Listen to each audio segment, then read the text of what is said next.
power goes out. Now we're back to thunder and lightning here. Okay, everyone can see my screen, I hope. We will get this going. Thanks everyone for joining us tonight and for joining us this weekend for our annual Civil War Symposium.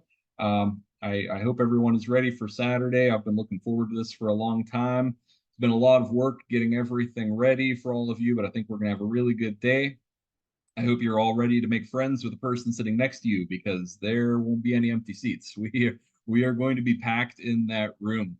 We're going to open the doors at 8. I'll get started at 9 for a few minutes, and our first speaker will start probably by 10 after 9 or so.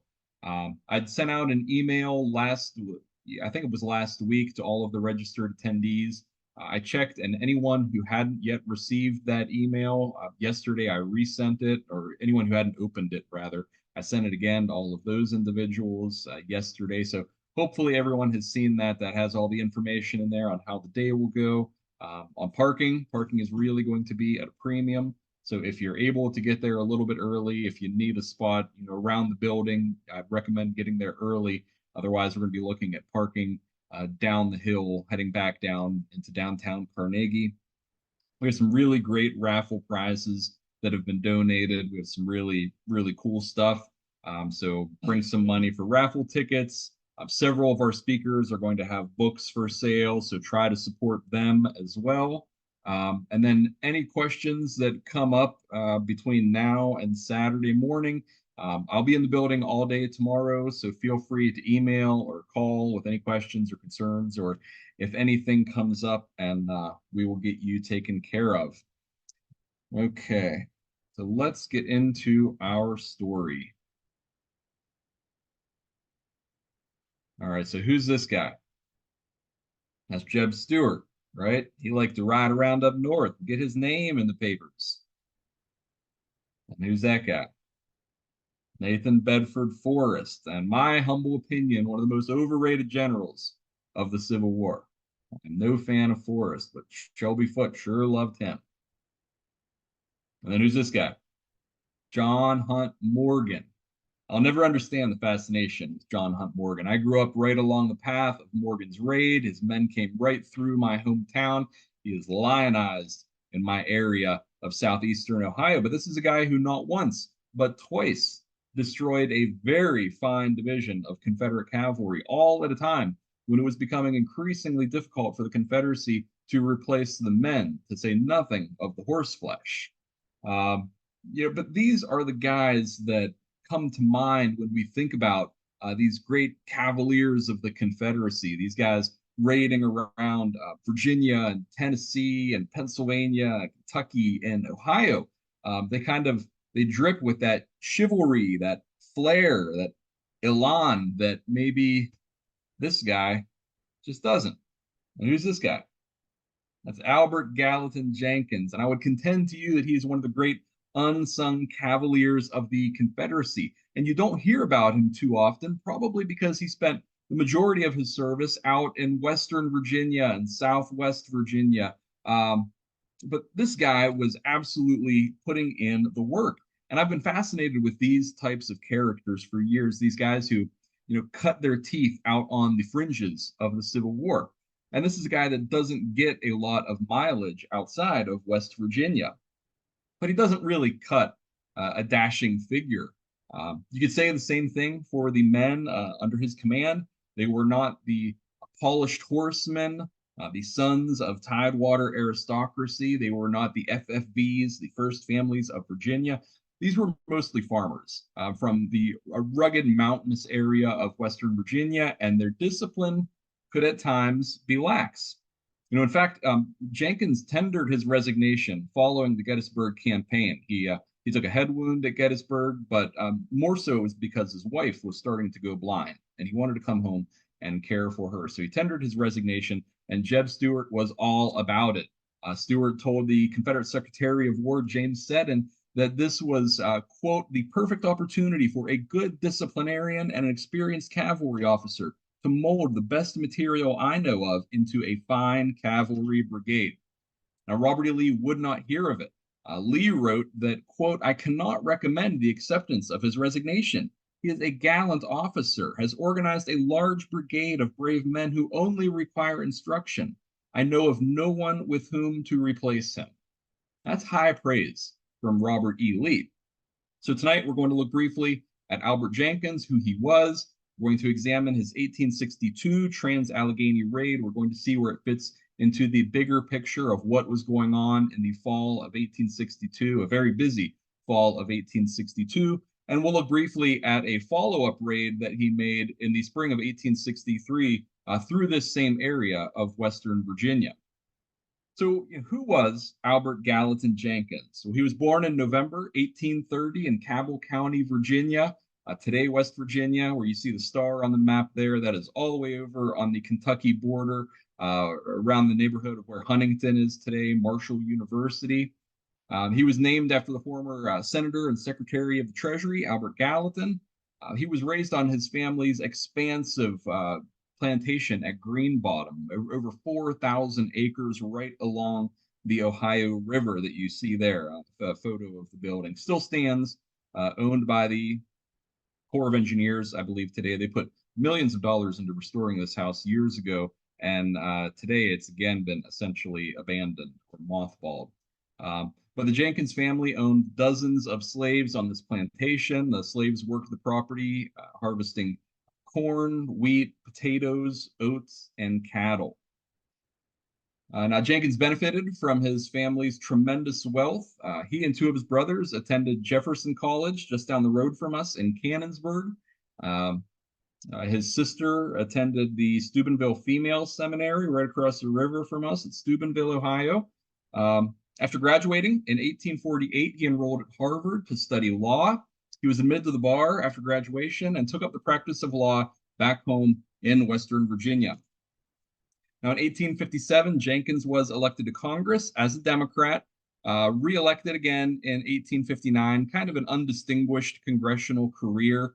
But in April 1860, in an address before Congress, Jenkins bemoaned that, quote, "We of the South believe that should the Republican Party be successful in obtaining control of this government, including the chief executive office, such a state of things would seriously impair our rights and threaten the permanency of our institutions." You know what institutions he was talking about. He made it clear where he stood here. So Jenkins took leave from Washington in March 1861 and returned back to his home at Green Bottom. Following Virginia's secession referendum, Jenkins raised a company of cavalry from his local area, and he dubbed them the Border Rangers. Now, up to this point, Jenkins was an academic. He was a barrister. He had no prior military experience. He didn't even hold an officership in the local militia, but he did enjoy some early success. His border rangers captured a steamboat on the Ohio River in the spring of 1861, laden with arms and accoutrements. He tried again to capture two steamboats on the Kanawha River in the spring of 1863. We'll talk about that later. We'll see how that turned out. On July 14th, 1861, Jenkins and his company were at the Battle of Barbersville, and 3 days later, with blood streaming down his face, Jenkins helped to rally the Confederate troops at the Battle of Scary Creek. He's starting to make a name for himself at this point. In August, his company was folded into the 8th Virginia Cavalry, and Jenkins was named as lieutenant colonel. He really rose to the occasion here. He spent the autumn harassing federal patrols in the area. He was twice wounded by this point, and again, he's starting to gain some renown, starting to make a name for himself.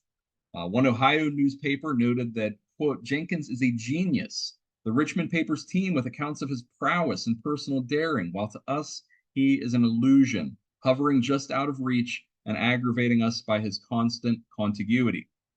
In November 1861, Jenkins attacked a federal garrison at Guyandotte, Virginia, on the Ohio River, very near his home at Green Bottom, where he captured nearly 100 federal troops. But in early 1862, Jenkins was elected to the first Confederate Congress, and he resigned his commission in the 8th Virginia and went to Richmond to take his seat. But while he was back to his political career, he had influential men lobbying on his behalf to move him back to the military and to elevate him to brigade command. Even Robert E. Lee backed the plan. Lee had served out in Western Virginia in the late summer and autumn of 1861. He was familiar with Jenkins. He liked him. And Lee wrote that, quote, during my service in the Kanawha Valley, I considered Colonel Jenkins the best of the cavalry officers.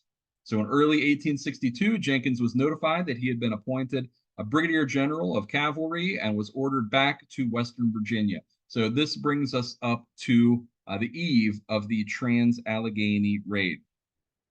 Now, as you know, there was a lot going on in the autumn of 1862. I'm sure most of us, we would think, Second Manassas, Cedar Mountain, Maryland campaign, maybe Perryville. But none of these things were happening in a vacuum. A few years ago, a good friend of mine and my co-author, Kevin Pollack, wrote a really outstanding piece on emerging civil war on the Confederacy's 7 counteroffensives in the fall of 1862. That's where I borrowed this map from. And so many of these things were happening at the same time that some of them tend to fly under the radar. But in the autumn of 1862, you have the Confederate campaign to recapture Baton Rouge down in Louisiana. You have the Maryland campaign, of course, the Kentucky campaign with Perryville. You have the Iuka and Corinth campaign in Mississippi, the Prairie Grove campaign in Arkansas, and the Kana Valley campaign in Western Virginia. And perhaps the most unheralded of all of those campaigns was the Kana Valley campaign, under the command of this gentleman that you see here, William Wing Loring. Now, Loring was an interesting character.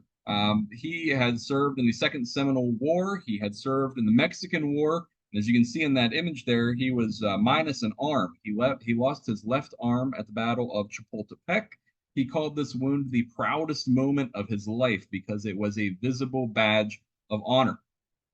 In 1861, Loring offered his services to the Confederacy, but he had a tendency of butting heads with his superiors. This was most notable in Stonewall Jackson's 1862 Romney campaign. And so what did you do during the Civil War if you had a general that couldn't get along with his colleagues and or with his superiors? What did you do with them? You had to promote them. You promoted them and you moved them out to a backwaters area of the war. And that's exactly what happened with Loring. In the spring of 1862, he was dispatched out to Western Virginia, and he was put in command of the Department of Southwestern Virginia. With this army, Loring would have 4 brigades of infantry, a battalion of artillery, a handful of cavalry. All in all, he had about 5,000 men under his command. Now, why would Loring have been interested in the Kanawha Valley, which runs kind of where you see the word Virginia on the map there? That's right around where you have the I in Virginia. That's the Kanawha River and the Kanawha Valley. But I mean, this is over in Western Virginia. This is an area that would soon separate itself from its mother state. But keep in mind that that statehood movement was concentrated up in the northwestern corner of Virginia, that kind of triangle from Wheeling in the northern panhandle down to Parkersburg and over to Clarksburg and Morgantown. Down in the Kanawha Valley, this area was much more closely aligned with southern and eastern Virginia. Virginia, on the eve of the Civil War, had about 500,000 slaves living in the state, but of that number, only about 18,000 of them were living west or enslaved west of the Allegheny Mountains. And of that 18,000, the vast majority of them were concentrated down in the Kanawha Valley, where you really see the only plantation style agriculture, what we would consider plantation agriculture. The Kanawha Valley is really the only area where you see that in Western Virginia. So Loring saw this area as being a pro-Southern population that was under a federal yoke, and that perhaps he could drum up some recruits in this area. But the Kanawha Valley was and still remains home to expansive salt deposits. And during the Civil War, salt was a necessity for storing meat. The Confederacy was always on the hunt for salt. The Kanawha Valley, there had been some troop movements. The Union had occupied the Kanawha Valley since 1861. But it really hadn't been hit with the hard hand of war. You hadn't seen pitched battles and devastation to any great effect down there. So the area had vast deposits of hay and grain and fodder and material that could keep a Confederate army fed through the coming winter. But the Kanawha also served as an invasion corridor, an invasion route from Richmond straight to the Ohio River on the James River and Kanawha Turnpike. Now, the Ohio River had become an international boundary in 1861 and had been effectively closed to the Confederacy since the outbreak of the Civil War.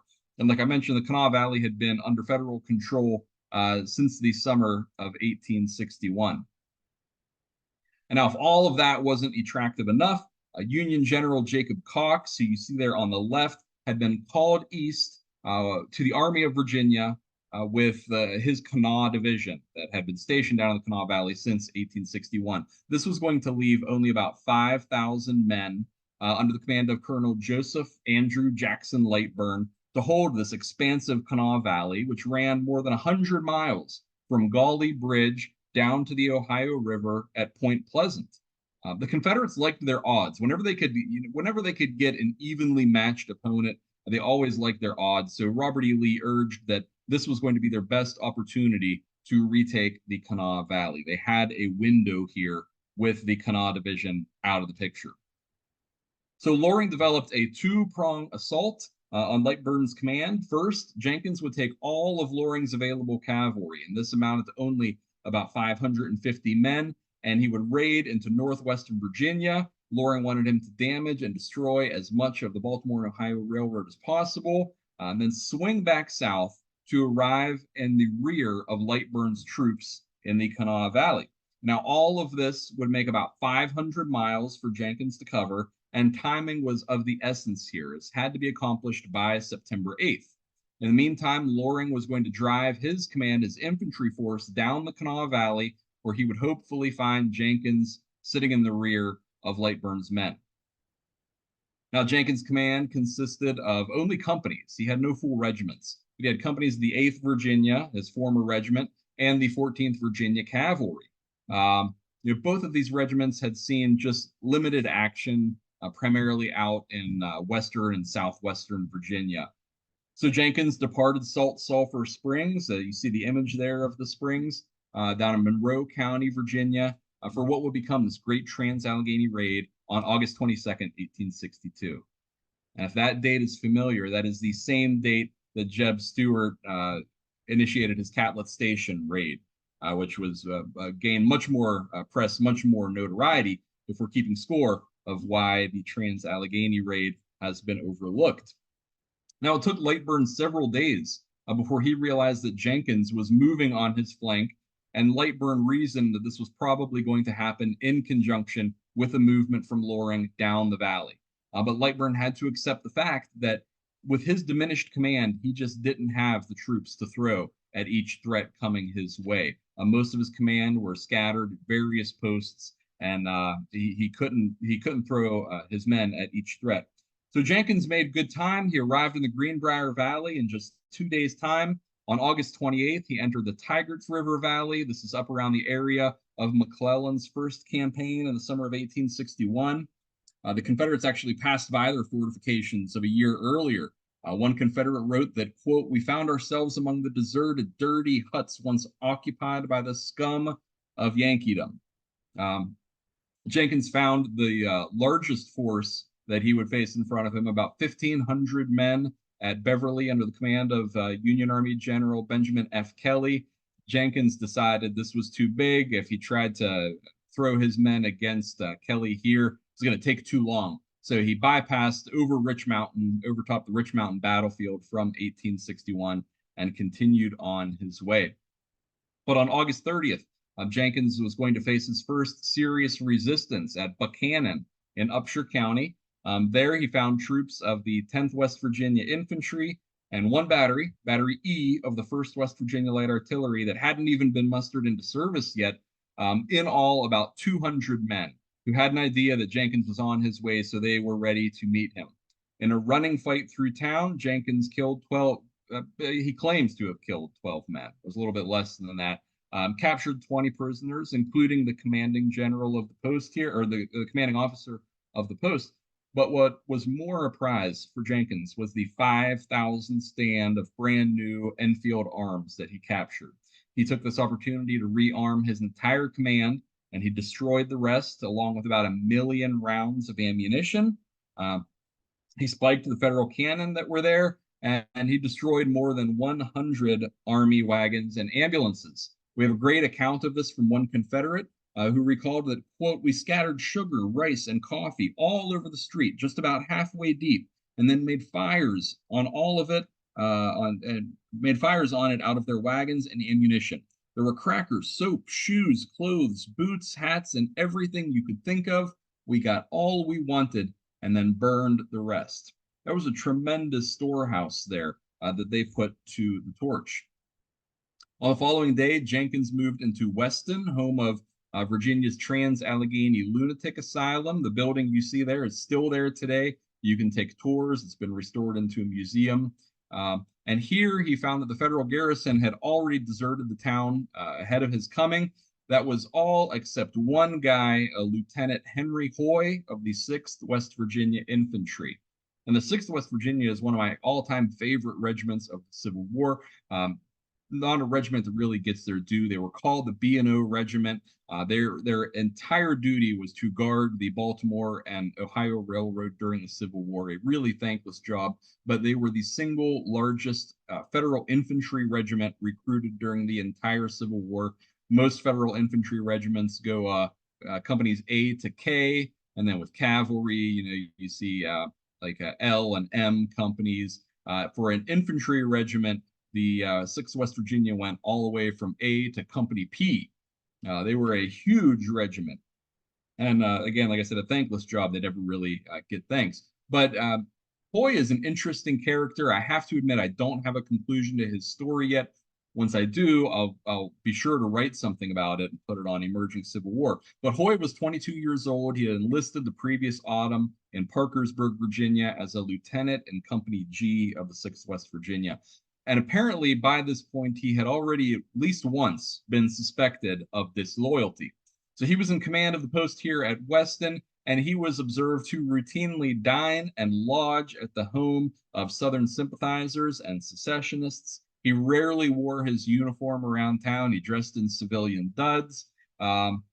His record, you can find the whole record on Fold 3. It's fascinating. It's filled with sworn affidavits, both from men under his command and from civilians in Weston that swore affidavits that relate how, as his men pulled out of Weston, Hoy was sneering and laughing and clapping at the federal soldiers, and that he joined with Jenkins as Jenkins entered the town.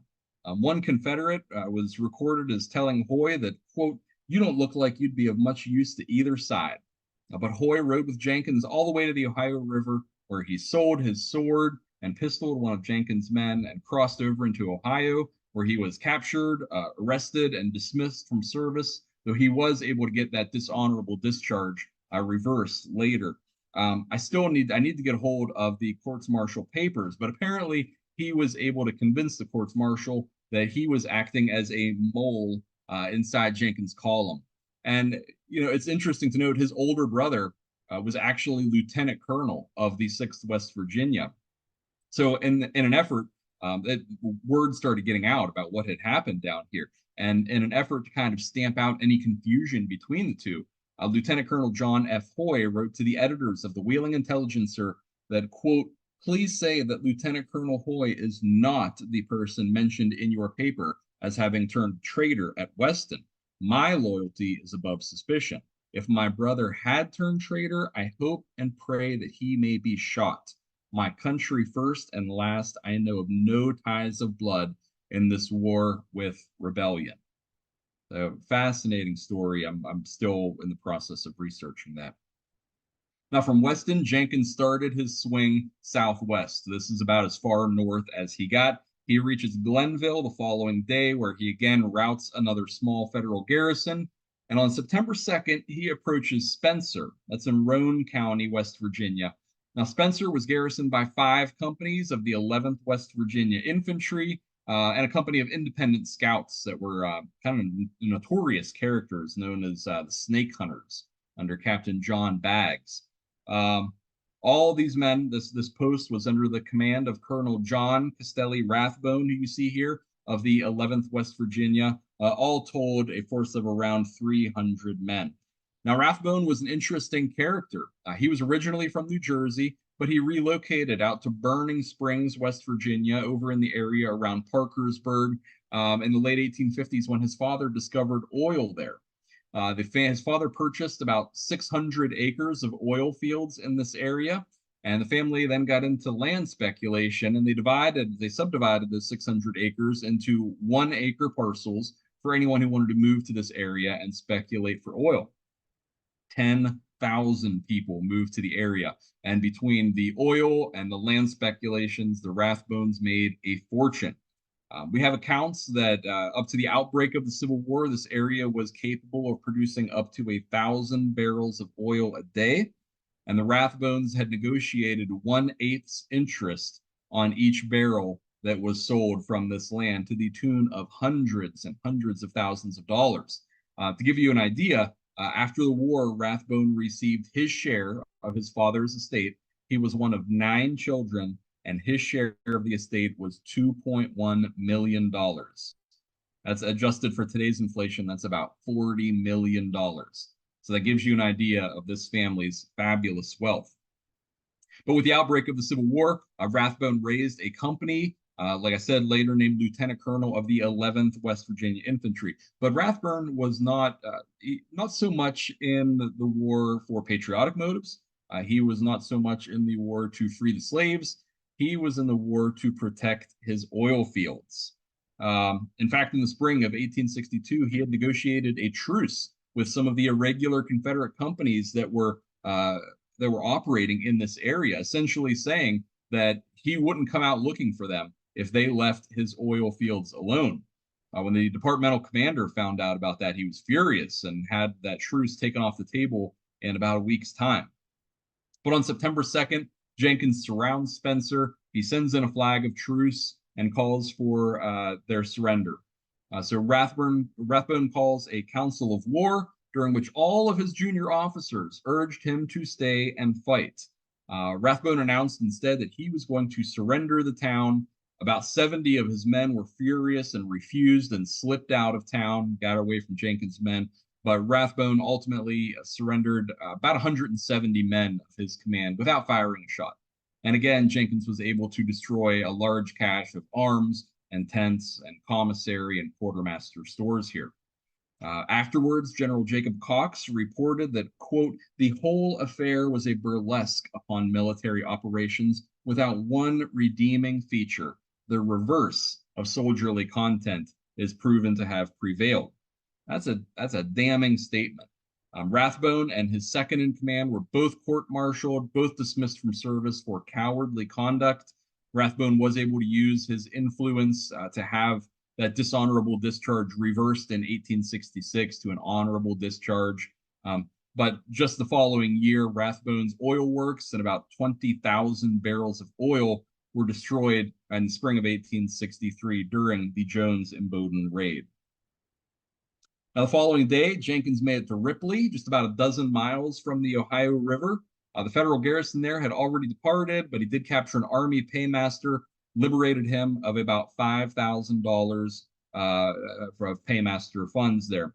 On September 4th, he reaches the Ohio River at Ravenswood, and that evening crosses his command at Buffington Island. And now, if Buffington Island sounds familiar, that is where the penultimate battle of Morgan's raid occurred the following year that Eric Wittenberg will be talking about at our symposium on Saturday. Now, if we think of the Ohio River today, like you see in this image here, we think, it's deep, it's wide. It is hard to imagine how cavalry could have crossed over this river. Well, that's all due to more modern locks and dams that regulate river traffic and flooding. But during the Civil War, there were many fords across this area of the Upper Ohio, and during the dry summer months, the river would often fall to just a few feet in depth and become all but unnavigable. But September of 1862 was a rainy month and had really swelled the river. So Jenkins admitted it was a hazardous crossing. He tried to get across with a guide at one point and had to turn around and go back. threatened to kill the guide. He thought he was trying to lead him into deep water and drown his men. But then he ultimately found the ford that took him over to Buffington Island. But once they crossed over the river and reformed on the Ohio shore, Jenkins noted that, quote, as our flag was unfurled in the splendor of an evening sun, cheer upon cheer arose from the men, and their enthusiasm was excited to the highest pitch. Jenkins also mentioned how he was really enthused for the number of hurrahs and cheers for Jeff Davis that he heard while he was in Ohio, but he noted that he never heard them whenever there was a neighbor within earshot of a person who was cheering for Jeff Davis. So that evening, they enter Racine, Ohio, before turning back to the river and recrossing into Virginia shortly after midnight. So Jenkins had only spent, all of just several hours in Ohio, but it was not insignificant. This was the first time during the Civil War that the Confederate flag was planted on Northern soil. It was the first time that international boundary, the Ohio River, had been violated and had been crossed. This minor incursion really sent Ohio into a panic because at that same time, Cincinnati, which was the sixth largest city in the Union at that point, was under a threat of attack. You had Braxton Bragg and Kirby Smith rampaging through Kentucky. You had about 8,000 Confederate soldiers under Harry Heath that were sent to threaten Cincinnati. So Ohio was really facing threats all along its southern border here. This would serve as a trial run for Morgan's raid in 1863. Eric will talk about, I'm sure, about the Union infantry and cavalry that chased after Morgan. But at least in my opinion, Ohio really did a capable job of fielding militia companies and home guard units to not necessarily to fight Morgan, not to chase Morgan, but to blockade him, to decide where they wanted Morgan to go. The Ohio militia did a pretty fabulous job there of blockading the Ohio River and hemming Morgan in. And this was kind of a trial run for that. So the following day, September 5th, Jenkins reaches the Kanawha Valley, Kanawha River, fully in the rear of Lightburn's command, and he did it with 3 days to spare. Hadn't been expected there until the 8th. Loring's column departed Gray Sulphur Springs the following day to start the push on Lightburn's command. On September 10th, in a really desperate, really vicious fight, Loring routs the federal garrison at Fayetteville, produces around 100 combined casualties. Federal troops destroy the Gauley Bridge on September 11th. They fall back to Charleston, where on September 13th, Lightburn's command was defeated and thrown into full flight all the way back across the Ohio River at the Battle of Charleston. Lightburn essentially took his army out of the Civil War back into Ohio for a period of several weeks. While all of this is going on, Jenkins was marking time back in Lightburn's rear further down the Kanawha Valley. On September 8th, he moved his troops to Barbersville, very near his home at Green Bottom. Many of his men were from this area. It was the first time that they had been back in the Barber County or Barbersville area during the war. So many of them took advantage of this and went and spent a few days at home with friends and family. But thus far, Jenkins had netted some 300 badly needed recruits during the raid. He was doing pretty well, but all of these men were unarmed. As he was capturing these garrisons and these posts through West Virginia, he was destroying all of the arms and ammunition and commissary stores that he was finding. He had to move fast. He didn't have time to take all that with him. So he wanted to get these 300 men equipped. And in order to do that, he had to move them down closer to the Confederate lines. So he moved his command down to Wyoming Courthouse. Today, that's modern day Pineville, West Virginia. And while he was there, he heard word of Loring's attack in the Kanawha Valley. So had Jenkins waited just a few more days, his men would have been squarely in the rear of Lightburn's troops that were fleeing down the valley. Could have turned out quite differently. But instead, Jenkins had to turn and meet Loring and his army back in Charleston. Loring held Charleston and the Kanawha Valley for a period of 6 weeks until the end of October 1862. That's when Cox and the Kanawha Division are returned to Western Virginia. With them, Lightburn's command starts pushing them up the valley. Loring at this point is replaced by John Eccles, and eventually, the Confederates They tried to make the most of their time in the Kana Valley. They managed to transport south several thousand barrels of salt. But when they left, they were still woefully short of the supplies that they had really hoped to accumulate during this occupation. This area would continue to see, minor raids and incursions throughout the course of the war, but this was the last significant Confederate occupation in the area of West Virginia for the remainder of the Civil War. So what did this, 500-mile Trans-Allegheny raid accomplish? Well, as I mentioned, Jenkins netted, 300 badly needed recruits. He captured and paroled roughly that same number of federal prisoners. He killed, wounded, or mostly dispersed another 1,000 federal troops or so. He destroyed hundreds of thousands of dollars of federal arms, equipment, commissary. But beyond all of that, he had effectively dispersed any effective federal military presence within an area of about 40,000 square miles, reclaiming that area for the Confederacy, if only briefly. But this raid also, it brought the war home to the North for the first time, even if only briefly. It showed that at just a moment's notice, the war could be delivered to Northern doorsteps, just the same as Southern homes had been experiencing for more than a year. As we know, Ohio and Indiana, of course, Pennsylvania, and even far off Vermont, they would all eventually have the Civil War delivered to them. This raid had all the characteristics of a successful Civil War cavalry raid. It disrupted supply and communication lines. It operated in stealth and surprise, consumed vast enemy resources, struck fear into the heart of a civilian populace, and attracted the attention of troops and politicians far outside the immediate scope of the raid. Now, Jenkins was justly proud of this raid. Here's a guy with no military background. Only weeks before, he'd been serving in the Confederate Congress. He wrote a voluminous report of this raid. As far as after action reports goes, this is a long one. You'll find it in the official records.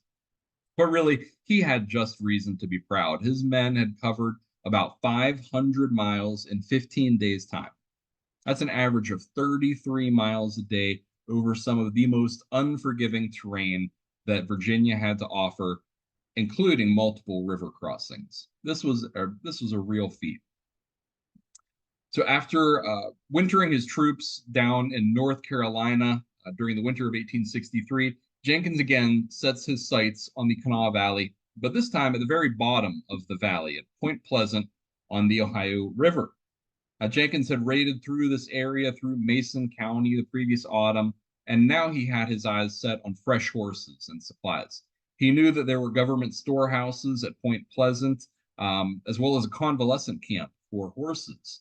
And he knew that this area was lightly guarded. So he felt that if he could move quickly enough, if he could hit these storehouses and refit his command, rehorse his command, he could do all of that ahead of what he was sure would be a busy summer campaign season. So he moves quickly through Western Virginia with some 400 men under his command at this time. Didn't face any opposition until March 28th, when he surrounded a small federal garrison at Hurricane Bridge.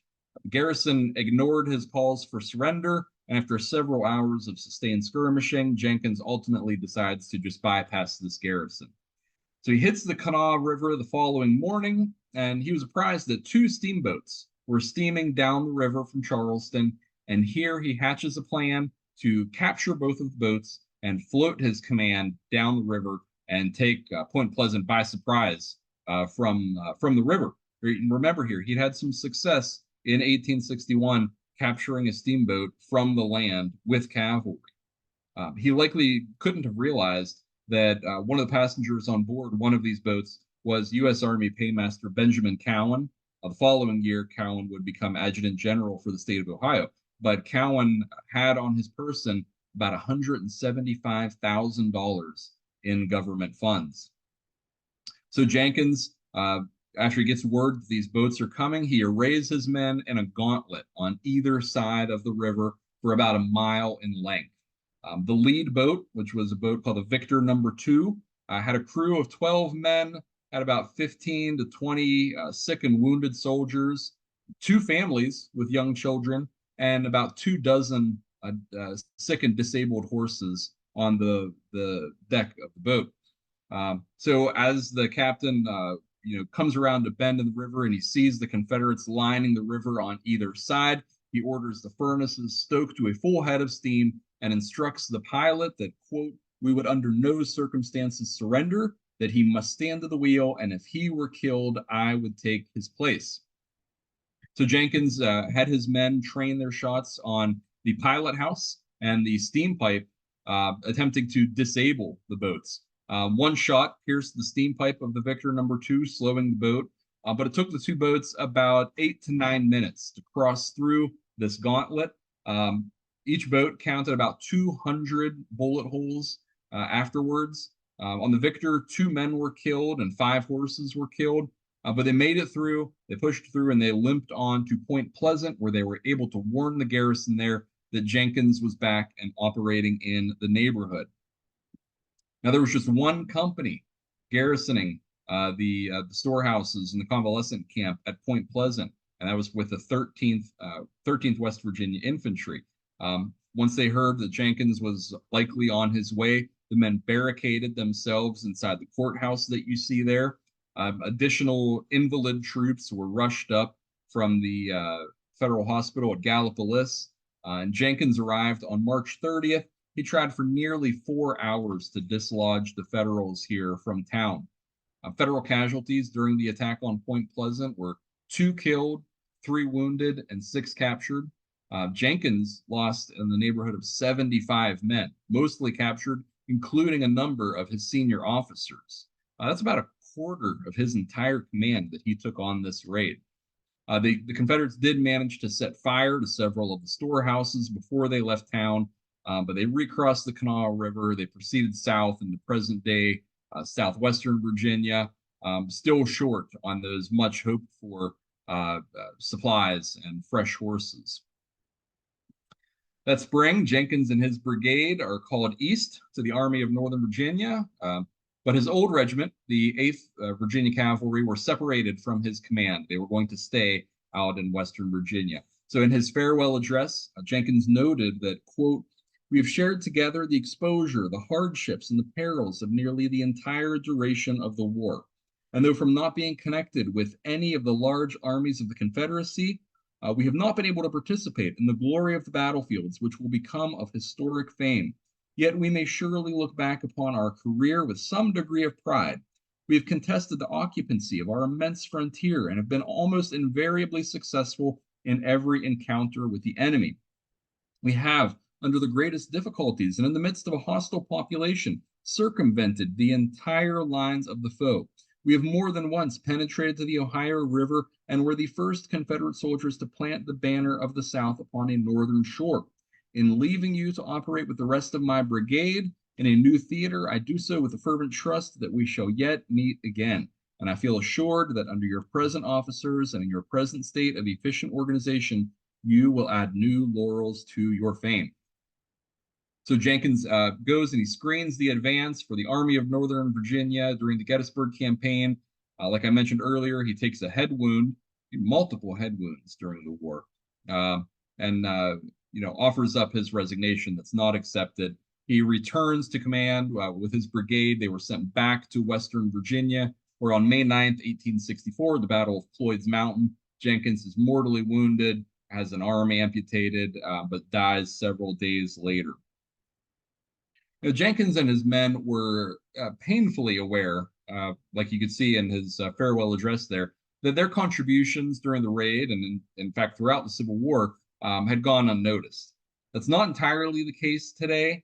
Several years ago, the book you see on the left there, Terry Lowry, one of the deans of West Virginia Civil War Studies, wrote the really definitive account of the 1862 Kana Valley campaign. And in that book, he has a day-by-day account of the Trans-Allegheny raid. It's one of those books that is so good and so complete that it's unlikely anyone would touch the subject again. So I'd commend that book to all of you. Civil War trails and West Virginia state historical highway markers kind of dot the length of Jenkins' route.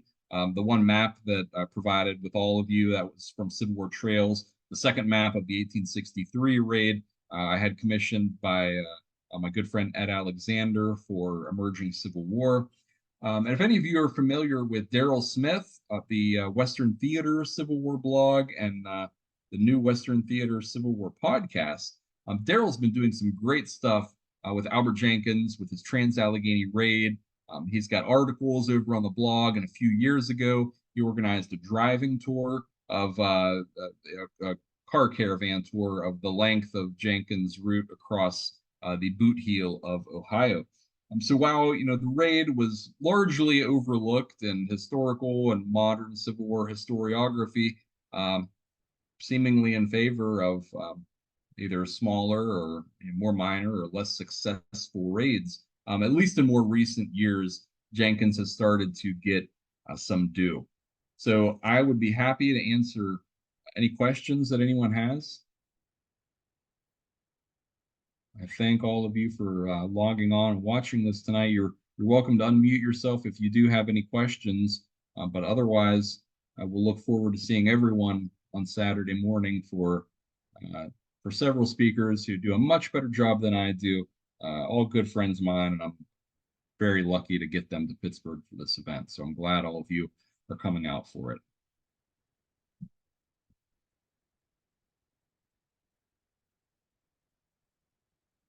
All right, well, if we don't have any questions, we can wrap this up. The power didn't go out. It was storming there for a few minutes, but I think we lucked out.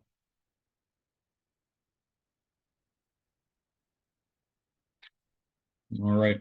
Well, I appreciate everyone coming on for this tonight. I'll look forward to seeing all of you on Saturday morning. Safe travels to Carnegie from wherever you are traveling from, and I look forward to seeing all of you. Have a good evening.